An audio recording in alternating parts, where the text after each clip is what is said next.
good evening. Good Thursday evening from beautiful Waynesville, North Carolina. David Crumpton, and as always, introduce yourself again.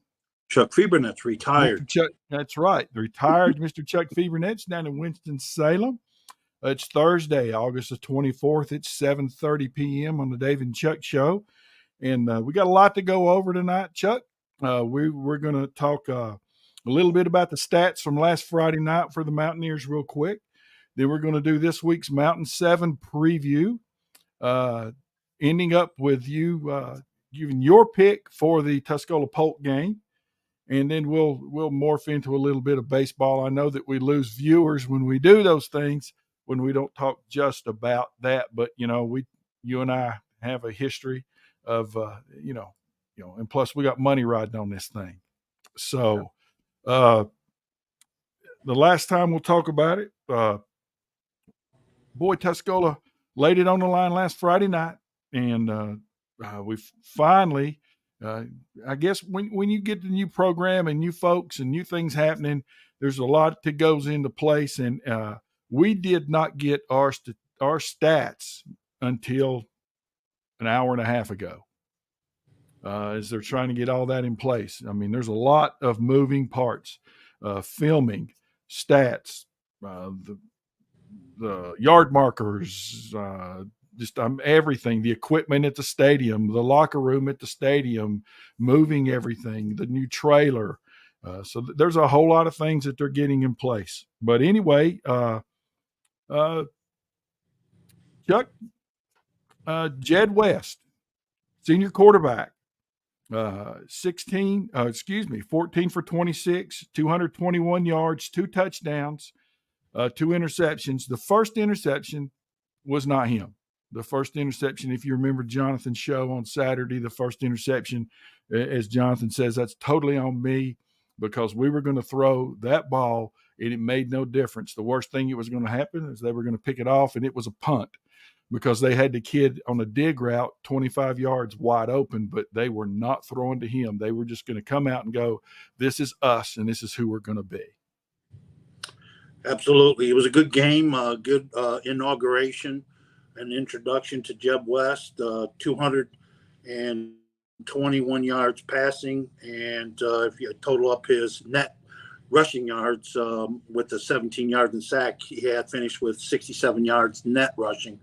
That's near or slightly under 300 yards total offense, 288 yards. Yep. But that's 2 touchdowns, 2-point conversion, pass 4, and 1 touchdown. He ran for 1. Yeah, he ran for 1.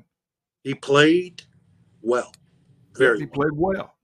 I'm gonna tell you though, I'm so looking forward to them getting in a rhythm and getting in the things that I'm looking forward to seeing is man, I love me some number 7.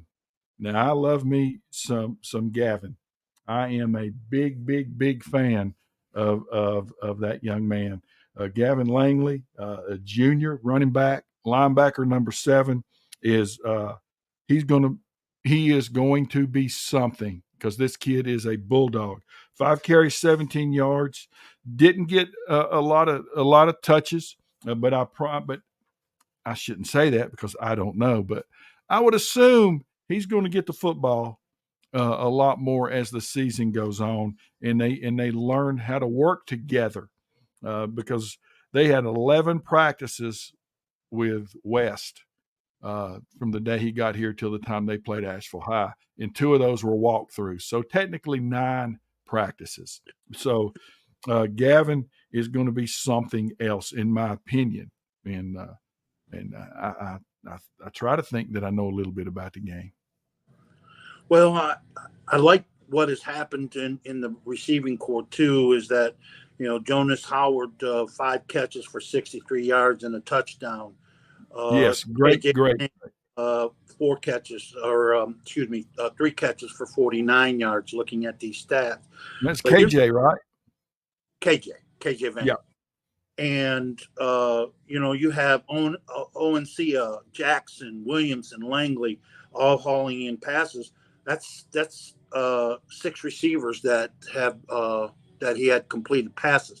So he doesn't lock in on one receiver. That's, and stats tell you that he doesn't throw to just one guy.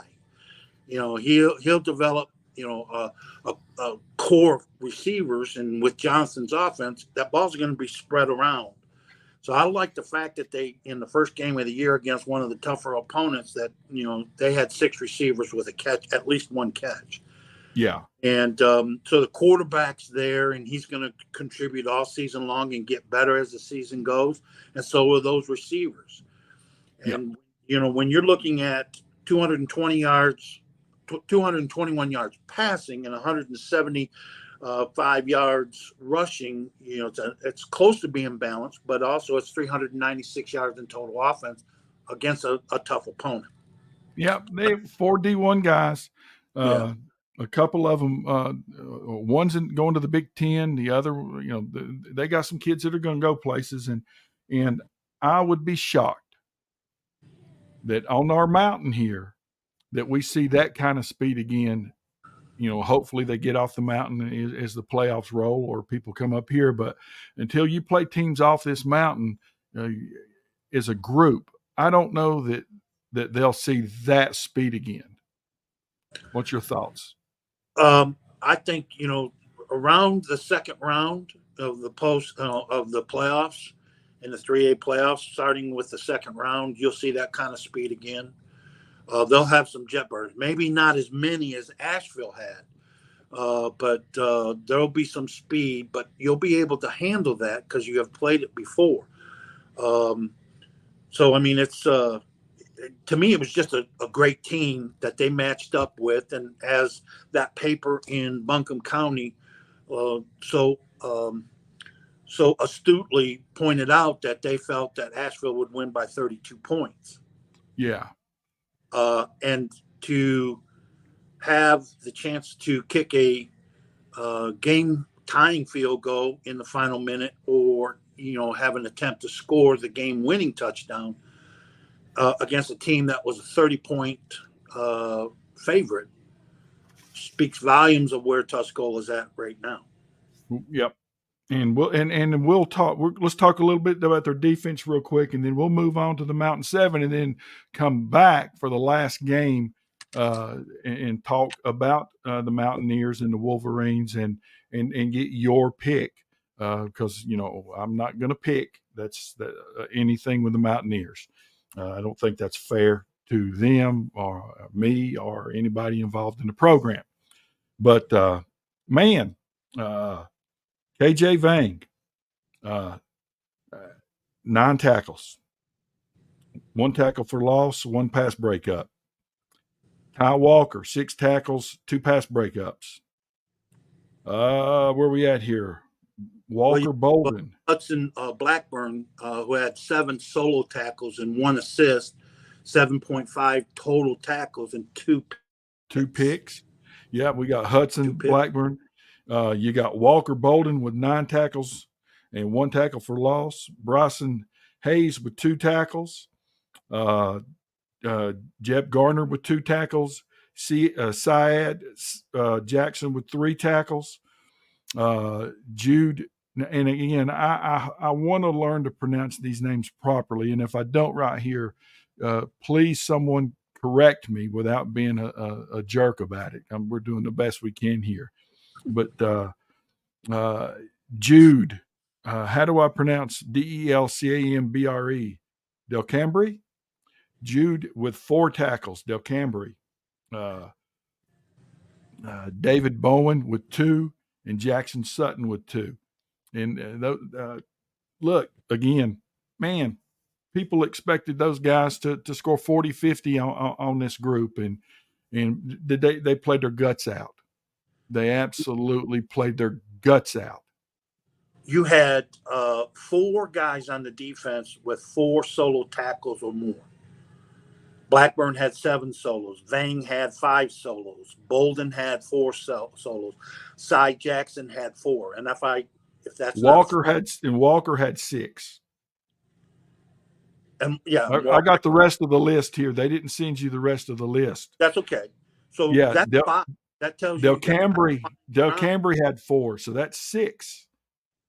4, 5. Yep. So and they again, I we got a lot of veterans on this club, but boy, there's a lot of youngsters too, and it's a great mixture. And I am so excited to see where this bunch is going to be by the time Mountain 7 opens. Don't want to lose again. Make that perfectly clear.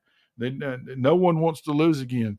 But man, I think just every day they need practice, they need reps, they need to be together, they need to learn this, because everybody talks about this offensive system and it's how different it is, and it is. But let me be the one of the first to tell you, if you don't understand, Jonathan came in and the system that he sat down with Austin and said, this is what I want you to do, and what we need to do is not what has ever been run here before. This defensive system is different. Everything from the alignment to the verbiage to everything, it's different. So I thought they did a great job. But at the end of the day, Chuck, you're graded on a W and a L, and they didn't get the W, so you know what I mean. Yeah, I mean it was a build up, and I thought it was a spectacular performance. You didn't get the W, but you build from this because it's not a league game; it's a non-conference game. There is no endowment game on the schedule, so I mean, overall, is that although you did not get a W, you played one of the better teams, if not the best team. And I'm sure there's a few schools that have declare themselves, look, we're better in Nashville. Well, they'll have that opportunity to go out and prove it. But can I interject one thing, Chuck? Yeah. Let me talk about Jude for a second. Jude, who is wearing number 0, that's a new thing. Okay, 0 is a big. I get these kids. Zero's never been given, so he's wearing 0. He is a wide receiver, defensive back. He, after the third or fourth play of the game, we had our starting Mike linebacker had to come out of the game, and this young man went up to Jonathan and said, "Give me a shot. I will be the Mike linebacker." And he goes, "You've never played linebacker." He said, "Coach, give me a shot." And that's the young man that went in there. Now, he didn't play every single down, but he played about 50% of the downs at Mike linebacker, never been there in his life, 4 tackles, and played and laid it on the line. So that's the type of kids that are in this program. What can I do to help my teammates? And thank you for the message. We just got a message from someone that just said thank you to us for taking the time to do this. Well, they don't know it's like throwing you and I in the briar patch. You know what I mean? We have a lot of fun at this. Absolutely. But anyway, we'll get back here in a little bit, and we'll break down Polk and Tuscola, and it'll be the last game that we do in the Mountain 7 week 2 preview. So for all our friends that are watching right now, we're going to go through the Mountain 7. The first game we're going to put up here, and when it scrolls across the bottom of the screen, if you have a complaint, just send me a text or come by and see me at Crumpton's Auto Mart and tell me, and we'll hug each other and hash it out. It's okay. We're all okay.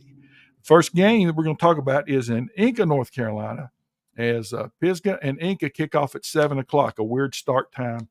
And Chuck, I'm going to turn this over to you because I know absolutely zero, besides the fact that I know both these head coaches. I consider them both friends, and I know nothing personnel wise, and I don't know. They're both 1-0. Well, the home county team going to Inca. This is a traditional game between the Jets and the Black Bears. Both teams are 1-0. Inca coming off a win against Owen, 37-14. first game again, always the first game when you score over 21 points. Okay, you're clicking. So you jumped the gun on that, and then Bavard lost to Pisgah in that big emotional night, 24-10, and thanks to 3 field goals by Walker Fox, who may be the best place kicker I know of. Not if not in the state, but surely in Western North Carolina. Kid is he's out to break Mason Fox's 51-yard field goal, and he had a 47-yard field goal. So they have a great kicker, which can put 3 points on the board if they can get close enough to the end zone. This is always a hard fought battle. Mike Sexton's over there. We know Mike. That's quality coaching against Brett Chappell, who is one of the elite coaches in the state. That's my opinion. I think Brett coach, and he'll sit down, and he'll game plan, but he's going to hang his hat on fundamentals, and he's going to go there, and it's going to be a tussle. So that's going to be a good game. 1-0 teams battling over in Inca. Who's your pick? I think Pisgah wins. I think they got a lethal weapon. They can get close to the end zone, and if they can't get it in for a touchdown, they'll turn Walker Fox on there, and that's a big difference. Okay. All right. Next game, Swain County and Smoky Mountain, and they're playing at Smoky over here in Jackson County in Silva. I did at least thought, having lost, their starting quarterback on a transfer, I thought Smoky would struggle early on. They didn't struggle at what we know of is Cherokee's a pretty good football team. We'll all know who you are, what you are after the third game. So we're going into the second game. But Smoky beat Cherokee at Cherokee 34-13. And Swain beat Charlotte Country Day 34-0. So, again, this is 1-0 teams going after each other, but it's at Smoky. Ricky Brindley's team, here's another great coach in Western North Carolina and Ricky Brindley. He'll have his team ready. They'll play fundamentally strong football for the most part. When you're dealing with kids, that's what you teach. And I know at Swain, they've got the coaching staff. Mr. Holt is one of those coaches that likes to be physical, and he's going to have his team ready for Smoky. So, but I have to, just based on what Smoky has recouped and got Damari Williams, the sensational receiver, I'm going to hang my hat on the home team, and the Mustangs will come away in a close game against the Maroon Devils. All right. And that takes us next to a battle over in Hendersonville. The Falcons from West Henderson and the Hendersonville is it Bobcats or Bearcats? But anyway, Hendersonville High School. Bearcats. Yeah, the Bearcats from Hendersonville High School. Again, I saw last year. I saw these two teams play over in Mills River, and just two teams loaded with really good football players, and a heck of a game. And the Falcons pulled it out.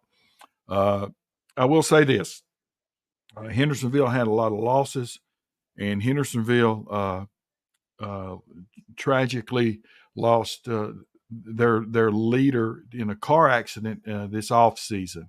Their quarterback, who was just a really good football player and a good kid, and I don't know if they're lost. West Henderson is again. I am more familiar with them than anybody, probably even including our group right now, and they're not going to fling it around like they did last year, but they got two really good running backs, and you got Truett Manuel. And you got a kid like that on your ball club, and you have a chance every time you walk on the field in any sport. But this kid is just special, and they got really two good running backs.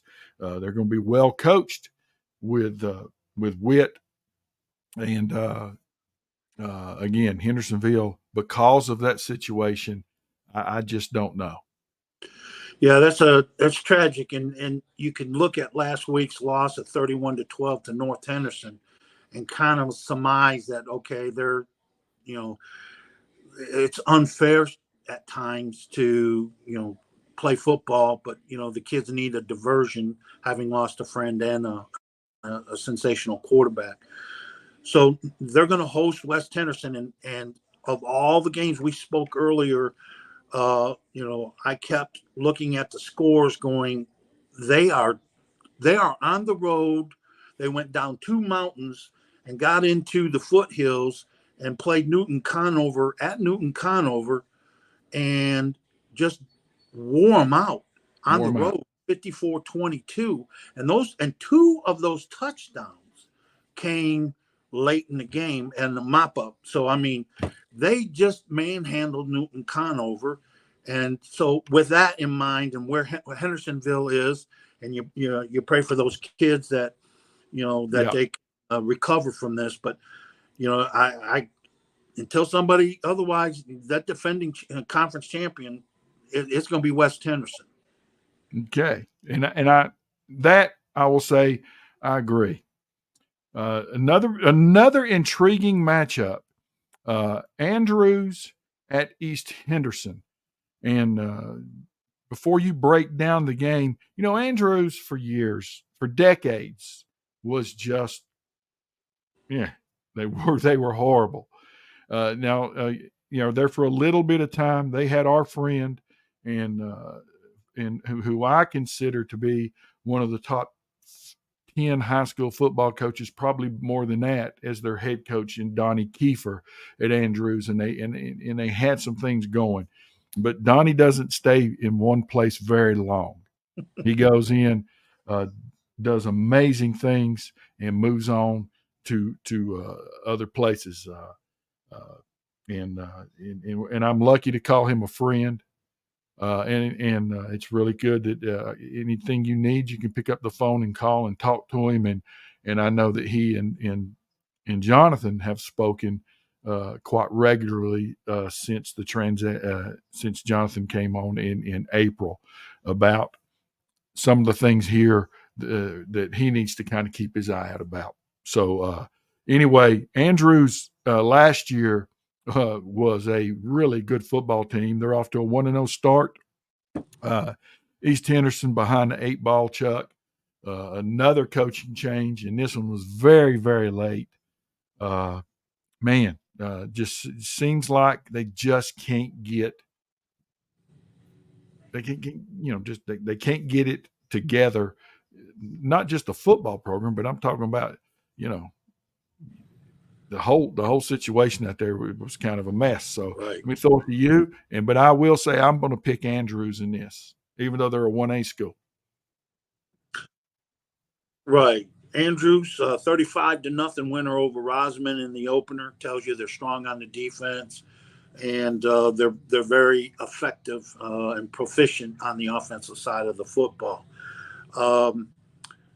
So a 1-0 team going against an 0-1. Intriguing may be an understatement when you look at East Henderson, because they literally got into a shootout at North Buncombe before holding the lead in the second half, before losing the game 47-36. You're looking at 83 points scored in the opening game of high school football.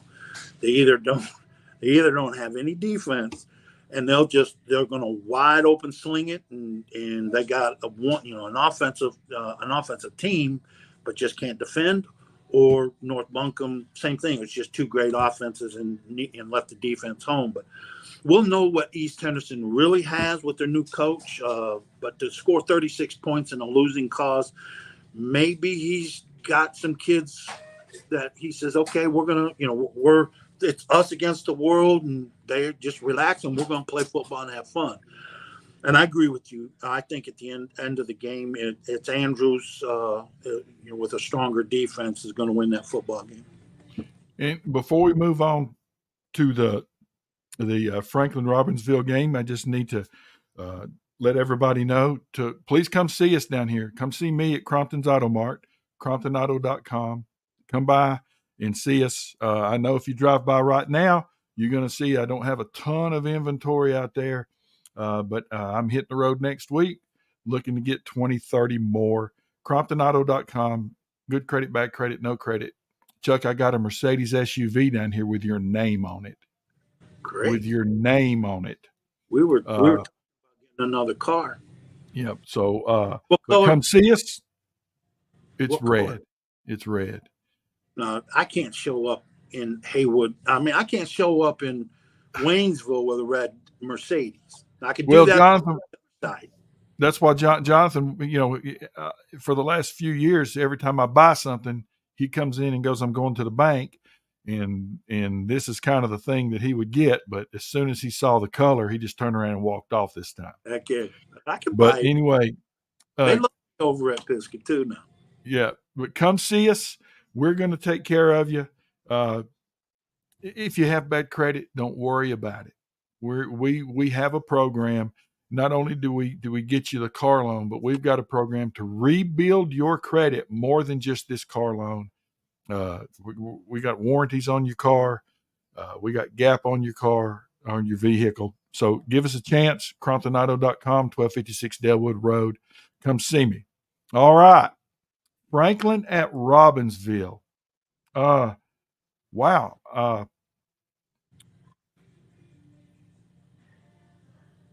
I can't believe I am, and we've talked about forever those guys out there in Franklin. Man, I'm a big fan of those guys and what they do and how they play the game. And the Brooks brothers, I know that one's the head coach, but they both coach a heck out of that team. And I did not see last week coming for Franklin.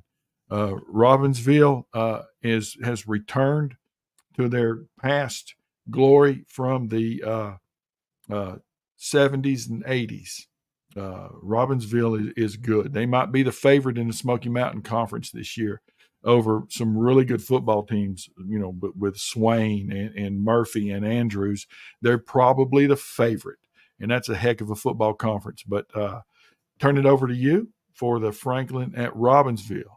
Well, Robbinsville beat East Surrey, one of the powerhouses in 1A. Been to a couple state championships, and they got great coaching. I have a lot of connections, having spent time at Mount Airy, that I called, and I just had to, because of the experience I have had at going to Robbinsville, and they're still stunned. They can't figure out what just happened. They got beat 40-6, and it's like, what was that? I said, don't worry, been there, done that. Just go home, restart your season. Franklin, who just got trashed by Murphy, 41. It was 41-7. They got a late touchdown to make it 41-14, but it was all Murphy. Now Franklin having to go on the road to Robbinsville. That's a tough order for the Brooks brothers down in Franklin. And let me kind of interject one thing here. The scrimmage game 2 weeks ago when Tuscola went out to North Buncombe, and it was North Buncombe, Murphy, and Tuscola. Tuscola's varsity didn't even dress, and the JV kids played the Murphy guys, and man, they got some good-looking athletes.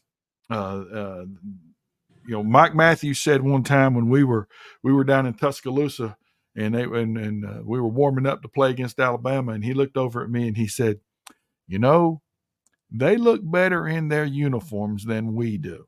And he wasn't talking about the way the uniforms look. And those kids from Murphy, a lot of those guys look good in their uniforms, and our JV bunch. And again, I wish somebody would text me or call us or do something with an update on the JV score, because I tried to get it from a certain person and he didn't answer me, so they must be busy. But Look, I'm Our not JV bunch hung in there against them and even had 2 drives against their varsity out there and scored a couple of touchdowns. I just want to talk about our JV kids for a second. right. Now I'll throw it back to you for the rest of Well, the Franklin. I'm not picking Franklin at Robbinsville. Yeah, that's a place where strange things happen, and you're not if you're struggling to score points and stop people, and then you got to go into which is a talented team in Robbinsville. To me, it's going to be Robbinsville all day long. It could get out of hand. I hope not, because Franklin's representing our conference, but I'm going to choose Robbinsville in this one. Okay. And the next to the last game is Rosman at North Henderson, and Rosman is literally starting over again. Right. And I think this will get ugly, and I hate it for the kids out there, but I think this is going to be ugly in a hurry. Well, and the important thing too is we talked about the strengthening of our conference and how we do against non-conference games. 4 of the 7 teams won their opening game. And North Henderson, if I was to say, if North Henderson beats Rosman, North Henderson goes 2-0. Do those kids in Night Country start to believe that they're a pretty good football team? Yep. High school kids, if you can get them to believe that they are good and they can play with anybody, that's a dangerous situation when you play them at their place, and that's where it's at. Yep. And Beatty, Beatty does I like Beatty when he was at Mars Hill. He was at Robinson TC Robertson as the head coach, and he went back to Mars Hill as the offensive line coach for about 3 years, and we spent every Mike and I when we as we did our Mars Hill thing, we spent a lot of time with him again, and he is intense. He doesn't suffer fools, and he coaches the old school way. And you're going to do it the right way, or you're not going to be involved in the program. And it looks like they are headed in the right direction. And before we get to the Tuscola Polk game, man, this conference looks like it's going to be the Mountain 7 has got some really good football teams. Am I just wanting to say that? Right. No, I think right now you kind of look. We'll know the real story after 3 games. When they get done with the 3rd game, we'll know who you are. But just the one game, I could look at 6 teams that are contenders. Seriously, 2 of those teams lost their opener, and that being Tuscola and East Henderson. You can't, look, you got to look at the thing. First game, you think, okay, offense is way behind, and the greatest improvement a team makes is from game 1 to game 2. But East Henderson went in on the road and put up 36 points. They're a contender right now until we determine otherwise. Tuscola played one of the best teams in the state, and was in position to win that game. Shocked everybody. Not shocked the people not in this county, but shocked the people outside the county.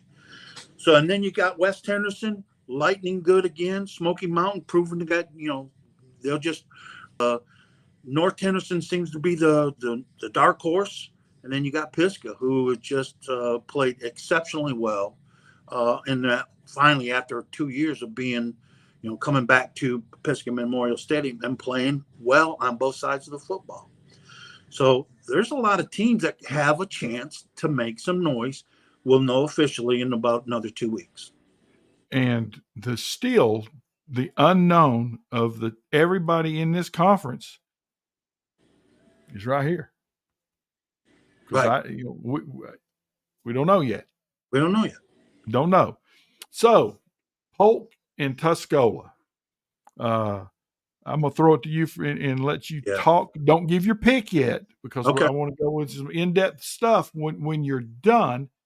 But I'll turn it over to you and let you analyze, Howard. Well, don't be truculent. I'm not gonna. Is that good? Because if it's good, Howard, then I'm truculent. You That's what Ali said when Howard told him he was truculent. Howard, if I'm truculent and that's good, then I'm truculent. All right. Tuscola at Polk County. Let's just start with the coaches. You got Polk County has a coach that has played 4 years at Clemson, Division I as a player, played in the NFL, and coached in the SEC and some other places. So Polk, being Dustin Fry was a center at Clemson. The line play is going to be very, very good at Polk County. And this is game 2. Remember, greatest improvement from game 1 to game 2 occurs with these high school teams. Polk County, winner 33-7. It was almost like they just kind of put it on pause and said, okay, we got enough points and let's just let the younger kids play, because they are looking for that game. And as Reinhold told you, they had this game circled when Jonathan Crompton got hired. So when he let that out, I thought, okay, they're ready for Tuscola and they're primed and playing everybody. So they got, they're 1-0. And now you've got Tuscola, who has their coach who has big time college football experience, big time NFL, and so this is an intriguing matchup just from the coaching standpoint of where their strengths are going to be. I suspect Polk County interior lines, because that's where Dustin Fry has, Coach Fry has had his, hang his hat on, is the interior line. He's had defensive line and offensive line, being an offensive lineman. So you're going to have Polk County, they're going to be strong up front, which may be that they're going to try and control the clock. Time possession, take their time, because if they got the football, Tuscola doesn't, and they can't score, they can't score any points against them.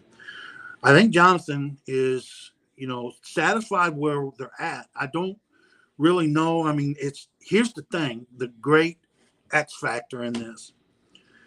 For 5 months, everybody was talking about Tuscola, Asheville. The kids got hyped. Kids played emotional. This is high school.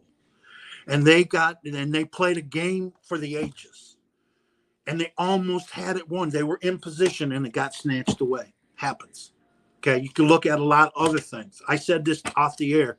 If you catch 2 of those passes, 4 passes dropped, you win by 14 points over Asheville. You just got to catch the ball and eliminate your penalties. So, unfortunately, you're looking at Tuscola, no matter who the coach, and your kids emotionally could be down.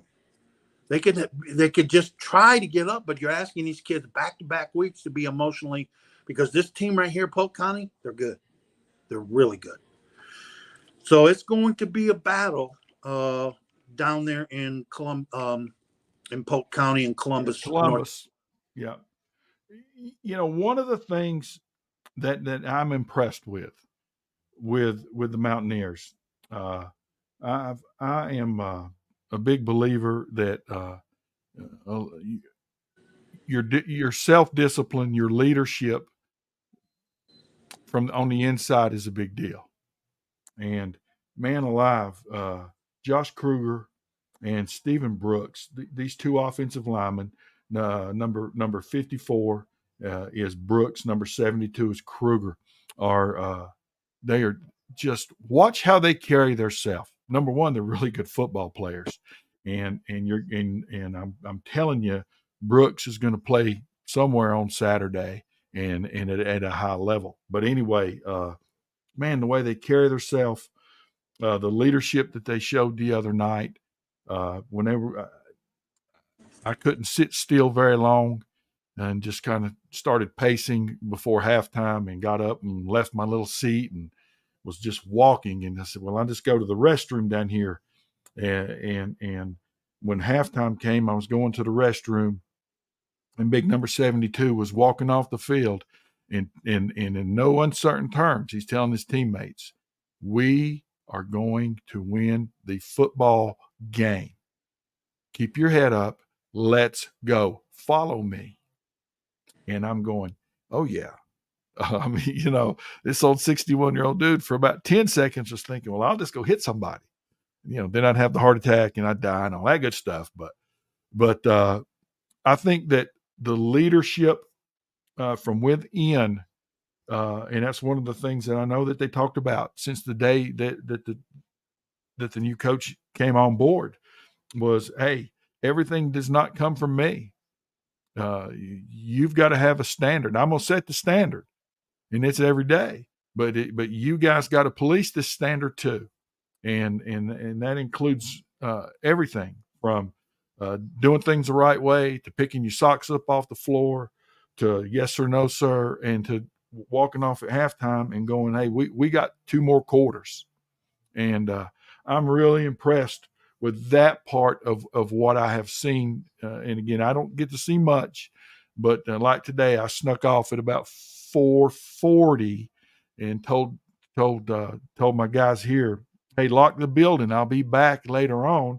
And I didn't tell them where I'm. And I drove over there to the practice field and just sat there and watched about 10 minutes of their walkthrough for getting prepared for tomorrow night. I just got an update, Chuck. Halftime, McDowell's up 16-14 over Tuscola at the JV game. But anyway, the way that they have taken to Jed, that's impressive. That's impressive. And the young kids, we got a freshman starting at cornerback and the sophomore starting at the other. Right. So just tickled to death with that part. And I would, let me interject this, is that I would be please. omitting that the defensive coordinator, John Austin Chambers, has 4 Yes. years of college experience and Yes. he's been a coach for a while. And I am a John Austin Chambers fan, always have been. You always have been. My favorite players, and I've told him that. Told his dad, because his dad cut my hair when I was up there. Look what happened when he cut my hair. Okay, I had hair. Scotty cut, never mind. But We're anyhow, we are going to have Scott on here. We're going to have some fun with him. I'm looking for refund on the haircut. But John Austin, yeah, you got hair. I wish I had that. John Austin Chambers is a very talented, and Jonathan puts a lot of stock into John Austin Chambers. He's got a lot of trust for John Austin Chambers. Yeah. And he's also our athletic director at Tuscola. And I say we, I'm a Haywood County guy. So I say we for Pisgah too, folks. Proud of that. But John Austin Chambers is I think he's maybe the X factor in this, because I think, you got canceled off. You got 2 great elite coaches going up against each other. And they're both new in this game in the high school football. And so they're going to answer the challenge. John Austin Chambers may be the X factor of what he can defend and, what he can do to stop Polk County from putting on the points. I think just with what I think the X factor is, John Austin Chambers will put his defensive players in position to be successful. It will be a hard-fought 4-quarter game. Strap it up, because there's going to be some slobber knockers, and there's going to be hits that'll rattle the back molars. But John Austin Chambers, I think, is going to be the key factor in this and for a Tuscola win, because he's going to have his players playing. And if you got a kid that will come up to you and say, I don't know how to play, Mike, but give me a chance, I'll go replace that kid. If you got those 11 of those type of kids on there, John Austin Chambers can send what he wants out there. They're going to execute, the defensive game plan. And here's the one thing, final thing. Polk County's not as fast as Asheville. And Tuscola held their own against that speed. So they're playing a slower foot team. They got some skilled players in that, and that kid that's 6'4", senior, that's a wide receiver. So he'll have an answer for that. But bottom line is, I think that the defensive kids are going to win this football game for Tuscola. So you're picking the Mountaineers. Okay. Yeah. Now listen, is that a heart pick? No, or is that a head pick? I know that stat of the last 5 games and it may be all time. I can't say, swear to that, but the last 5 games, Tuscola against Polk County's 5-0. But here's the thing I say, The kids that played on those 5 losses are not playing today for Tuscola. No. That stat right there, you can say, no. That ain't gonna happen. I think it's going to be a 4-quarter game, and it's going to be won in the end. But I think it's going to be won by Tuscola in the defensive side of the football. So there you have it. The Mountain 7. We'll do that part every week, and on Thursdays to try to get everybody caught up. Chuck, this is for the two of us. We did our radio thing for a lot of years, and we had some restrictions because it was other people's stuff. The same thing with your writing. Nobody told you what to write, but within, there were certain things you knew you couldn't say or do. This is different. This is, so if Chuck is, the reason I say that is if he's picks, and I was just messing with him about your heart or your head. If he's picking, he truly believes that. So I hope you're right. It would be nice to come back up the mountain with a W, kind of breathe and get ready for the last 2 non-conference games before it gets real in 3 weeks. So let me go back and do a little more of what I need to do on my end, and you need to get ready for the baseball, and we're going to talk some baseball. Guys, stick around. Don't go anywhere. 16-14 halftime, McDowell over at CE Weatherby in the JV game. If I get out of here in time, I'll run over there and see what I can get into before I go home. But anyway, please come see us down here. Crompton's Auto Mart here at 1256 Delwood Road. Good credit, bad credit, no credit. Going to load up next week and the week after. I'd like to have 40, 45, 50 on the premises by the end of the 2 weeks from now. You want a truck? We got you truck. You want an SUV? We got you SUV. You want a good 4-cylinder? We got you a good 4-cylinder. If we don't have it, I will find it for you. You don't have to go and pay all that extra stuff on the back end at a franchise dealer. You just don't. And we're not going to do that here. So CromptonAuto.com, fill the application out. It'll come to me, and I'll call you, and we'll start the process of getting you the vehicle you want. Now, Chuck, baseball. The Houston Astros. Uh-oh. Our friend John is still saying that the Seattle Mariners will blow it. Yeah, he just sent us a message. I looked at that score today, and Houston, or the Red Sox, beat Houston 17-1. That's the worst defeat in franchise history by the Houston franchise history. Losing by 16 runs. Is there a problem brewing in Houston? Again, we talked, off the air about when we watch games, we're seeing a lot of teams fatiguing. We have the Ohtani situation. He's not going to throw for the rest of the year. You got news on that? Pick that up. Torn. His ligament is torn. But this is the second time that he's torn. Probably we'll have to have Tommy John, which means he will miss next year. He will miss next year.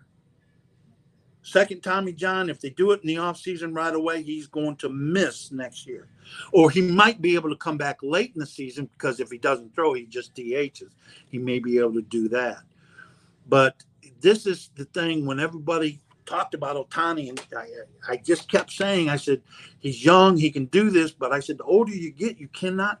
The older you get, the grind of 162 works on you. And you're working 162 pitching and hitting. He couldn't do 3. He couldn't play the field at a position. He has to DH. So if he goes and gives up pitching, I think that's what's going to happen. He'll end up being a first baseman or a DH.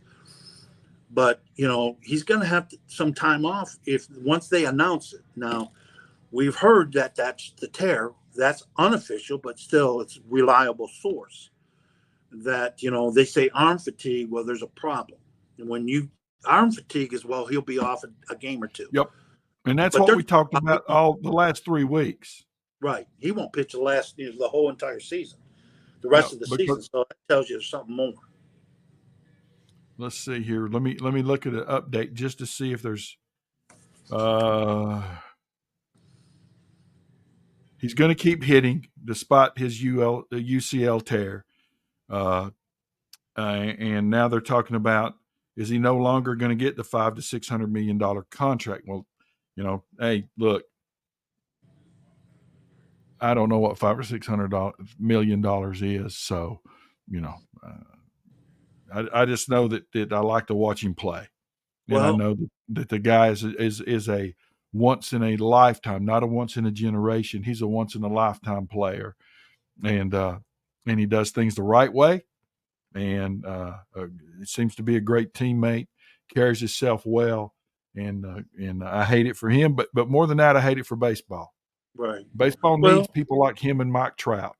Well, and Freddie Freeman. He'll be one of the better hitters in baseball, but in order for him to be MVP, he's going to have to play a position. I can't recall a DH right off the bat. I can't recall a DH being an MVP. They usually you got to play the field, and you got to be strong defensively. So I just don't see him pitching anymore. He's not over 30, and he's already the tear of playing an entire season. The grind is affected him. But when he came on board, he was out for a year and a half. I think it was a year and a half or a season because of the first Tommy John. Yeah. So, but here's the thing. I think people realize that because we can't give him a long-term contract, because if he gets 32, 33, his body's going to be 36, 37, 38. His length of time going two ways is not going to be very long. Well, then all of a sudden we get this story popping on us. So, but he's one of the special elite hitters in the game, and he'll be one of the most valuable players in the game. Just that he's going to pitch. I just don't see him coming back doing that unless he goes to closer. Pitch one. He could do it. He could do that. Now let me do, because we've got about 6.5 minutes left before we got to get off here. No one that would understand this but you, myself, Jonathan, Lloyd, and John Taylor. How wrong were you? How right? Because I have to hear it from you. How wrong were you about a certain left-handed hitter that plays for the Cubs? How wrong were you? I just have to hear it. I was wrong. Cody Bellinger is having a breakout. He's revitalized. He's healthy. I thought he was done. Put a fork in him. I can be wrong, and I will admit it. That may be one of the worst calls of predictions I ever made on our little texting group. I put it out there in whatever space that it went. I was wrong on Cody Bellinger. And I even doubled down when he was batting 301 and a month and a half ago and said, he'll fade. Yeah. Well, I had no choice because I just said, he's done. Again, our Orioles, they were in a delay. They just started a few minutes ago. They started an hour late. They're playing Toronto tonight. Got to win this thing to win the series. They're still in first place in the American League East. Tampa Bay has kind of turned it back around. They're right behind Baltimore.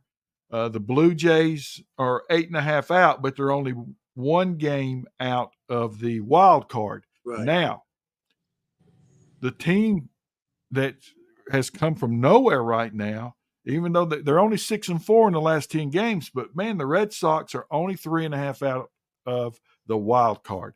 Right. And we didn't see that happening. No, and they have a legitimate chance. And again, for all our Yankee fans, let me get here real close. I love it.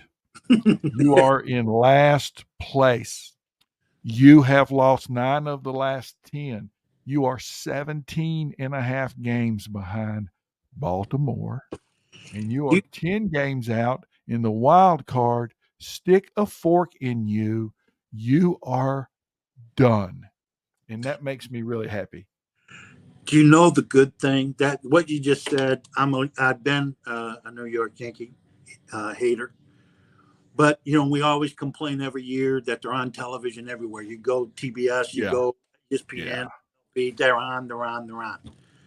You notice when they turned about a month ago, they're no longer on television. You want to follow? Yeah. See, I don't watch it there. I watch everything on my iPad on the app. And Right. real quick, because I want to make sure we get out the air on time tonight.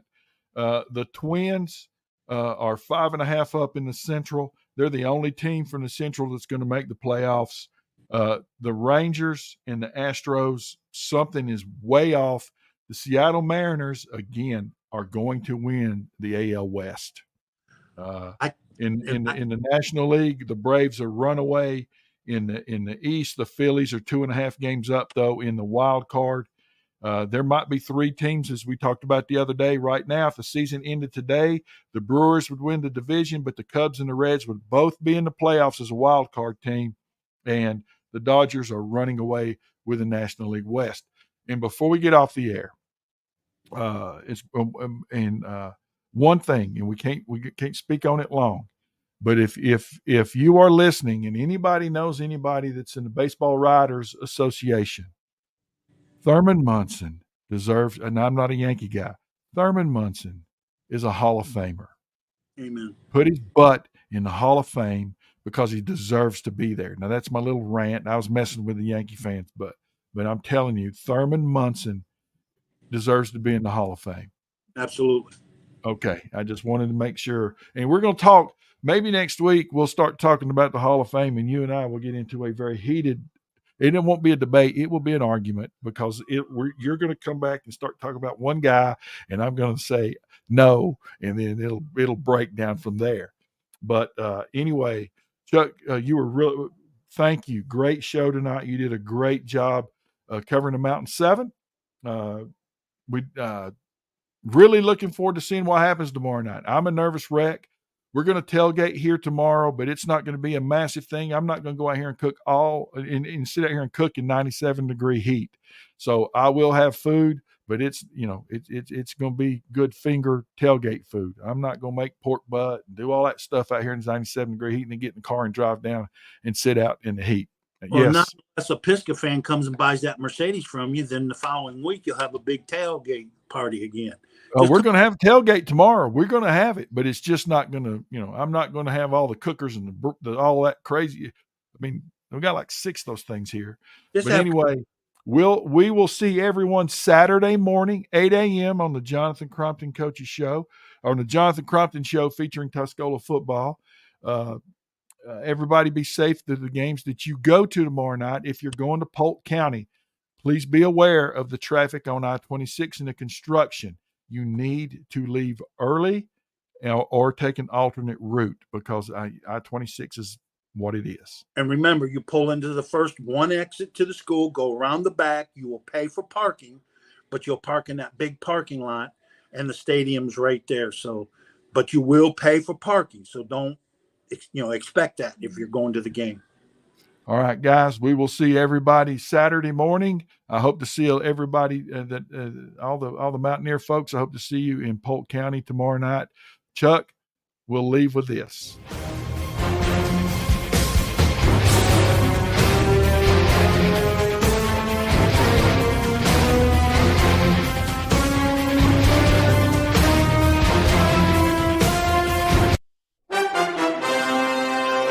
See you later, guys. Later.